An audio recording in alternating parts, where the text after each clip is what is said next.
Hello viewers, welcome to my channel Pharmacypedia.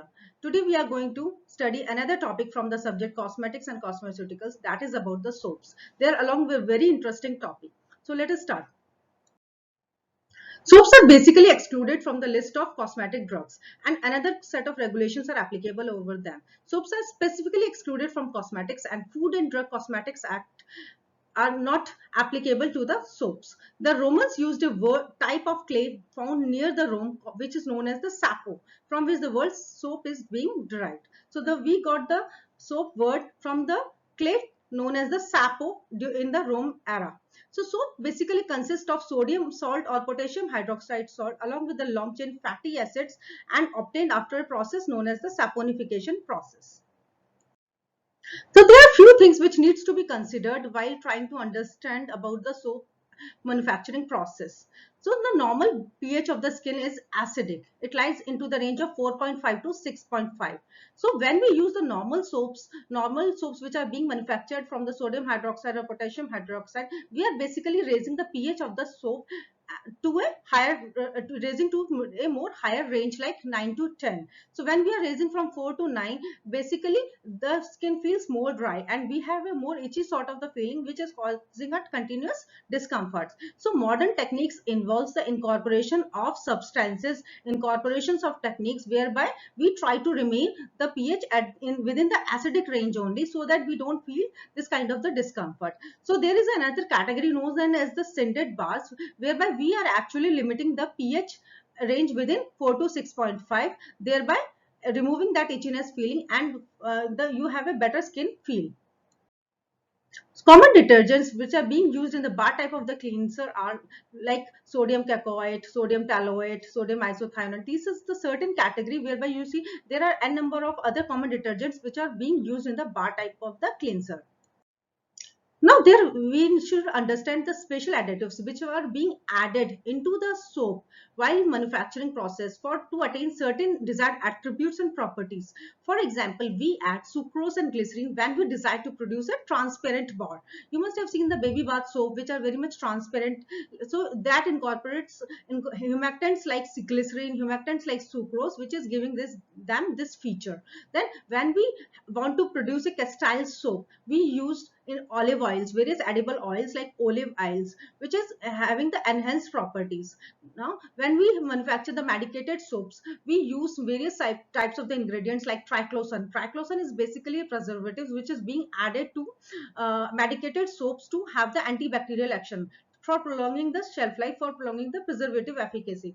Then apart from that, we use benzoyl peroxide or sulfur to attain the desired medicated soaps. Now there are certain substances like titanium dioxide which are being used as opacifiers. We want to have a better look of the soap, we want to increase its optical whiteness. Now this titanium dioxide is not considered into that much safe zone, so the regulatory authorities have actually permitted it within a certain specified limits. For the soaps, the limit is set at 0.3% weight by volume. So apart from that, if you want to have not various colored soaps, you must have seen, so they involve the incorporation of various pigments like aluminum flakes or other substances which imparts them particular color. Now you must have seen that there are certain soap which is having rich creamy leather. Now what is the substance responsible for that? That is the sodium carboxymethyl cellulose derivatives. This imparts it a better foaming ability, better rich creamy leather. Then apart from that, all the bars, all the soaps contain some kind of the pleasant smell associated with it, that is after the addition of the perfumes. Then apart from that, there are certain substances which are being added to preserve the moisturizing potential of that soap. So certain substances like paraffin and lanolin are normally incorporated into the soap to have the better moisturizing ability, to impart this characteristic feature. Now, when we talk about the soaps are basically divided into three categories depending on their characteristics, depending on their attribute, on the basis of their pH, which is being carrying them. Now, we should understand the significance of the pH whenever we talk about the soaps, because as we move from acidic to basic pH, we are actually increasing the dry skin. We are actually increasing the skin problem. So we have to restrict ourselves to the acidic more towards the acidic side, because our skin pH lies within the range of 4.5 to 6.5. So when we talk about the soaps, there these criteria should be considered. So first is the basic soap, also known as the true soap. Now how it is being characterized: it contains a long chain fatty acids of alkali salts, and the pH lies within the range of 9 to 10. Then there are CAMBARs, which are composed of the alkaline soaps in which more surface active agents have been added up, and again the pH lies in the range of 9 to 10.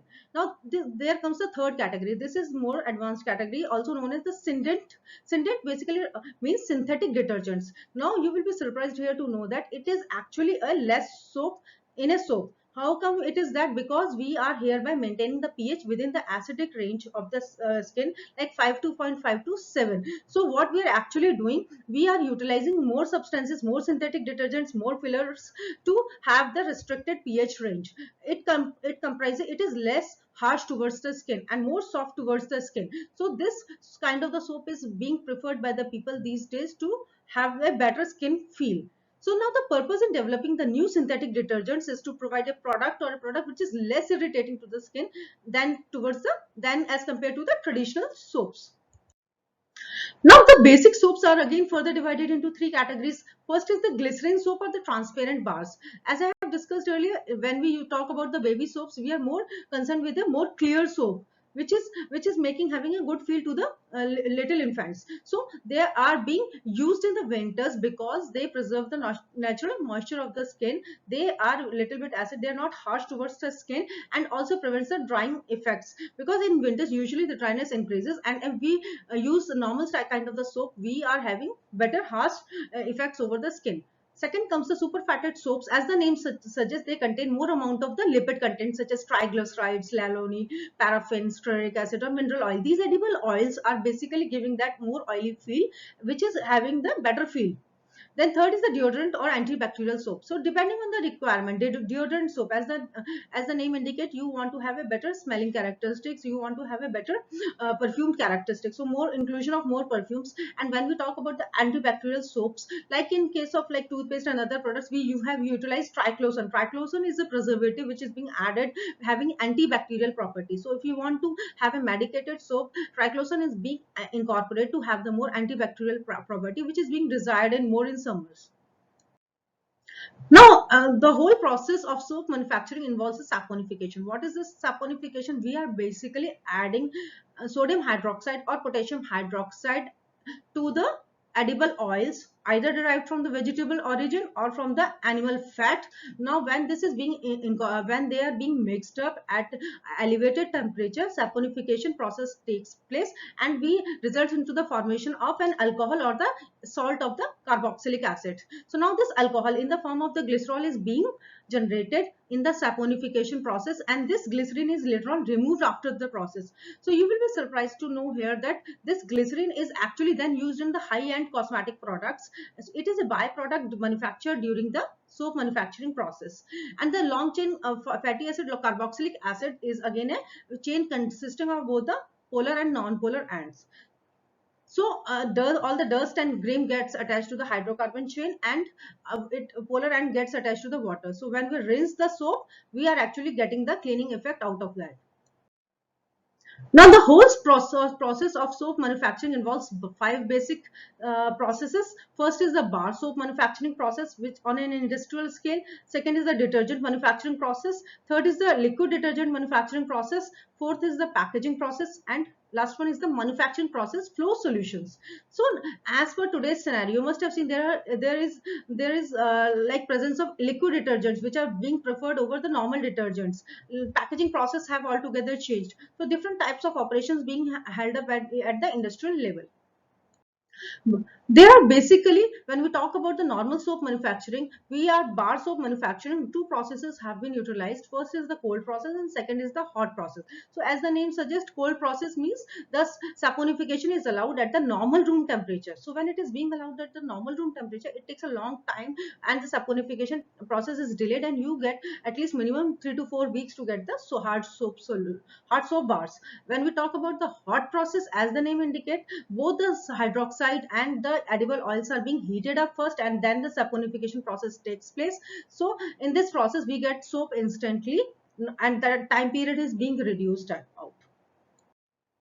When we talk about the manufacturing of the soap at the industrial level, four main processes have been are very important. First is the saponification step, second is the glycerin removal step, third is the soap purification, and fourth is the finishing step. So as the name indicates, saponification process. So it involves the mixing of your sodium hydroxide, potassium hydroxide with the animal fat. Animal fat is hereby referred to as tallow, or plant fats like edible oils like coconut oil or jojoba oils or many olive oils, many different kinds of. So when this process is being mixed up, this results in the formation of soap carrying long chain fatty carboxylic acid, and glycerol is produced as a byproduct. So in the second step, we actually remove the glycerin. So glycerin, you will be surprised here to know that glycerin is more valuable than the soap, and hence most of it is removed from its uses in more expensive cosmetic products.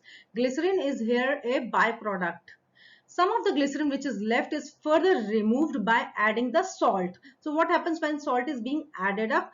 Soap is generally not very soluble in salt, but glycerin is. So soap gets separate out from the glycerin by this process. The third process is the purification process. We want to drain out the excess sodium hydroxide which is being added up in the first process, and try to remove out the excess water so that you can have a hard soap which can be formed into the structure of bars. And last is the finishing process. In the finishing process, we add other substances depending on the type of the requirement and the kind of the soap we want to manufacture. For example, like colors, different pigmented solutions, or preservatives like I have told, like or any other antibacterial agents, or like perfumes, or humectants if it is desired. So in the final stage, we actually add the substances for the kind of the characteristic property we want to produce. So these are the four main steps involved in the industrial bar soap making process. Now, toilet soap manufacturing. Toilet soap generally refers to the normal soaps which are being used for the personal use, and which has actually less water and more fatty materials like than compared to the laundry soap. Now, laundry soap is the we are using for the washing clothes, but toilet soaps have more fatty materials, and it can be understood from the kind of utility. You are using it over the skin, so you need more of the contents, more moisture level is being required to maintain into that pH range of 4.5 to 6.5. So these measures ensure that there is no unreacted caustic remains in the soap. Caustic refers to the hydroxide, sodium hydroxide or potassium hydroxide, whatever has been used in the product, they are known as the caustic. And by the time it reaches to the consumer, and also makes the soap softer. So additions such as perfumes, dyes, opacifiers are then mixed up to the dried soap, and the mixture is milled to ensure even mixing. It has to be uniformly mixed out. It is then clotted and extruded out as a continuous bar, which is then stamped ready for packaging and sale. So I hope I am clear with the soaps, different types of ingredients being used in the soap, different types of detergents being used in the soap, different kinds of the bar. We also are going to have another session about the scented bar specifically in my subsequent video. We also discussed about the bar manufacturing process on an industrial scales.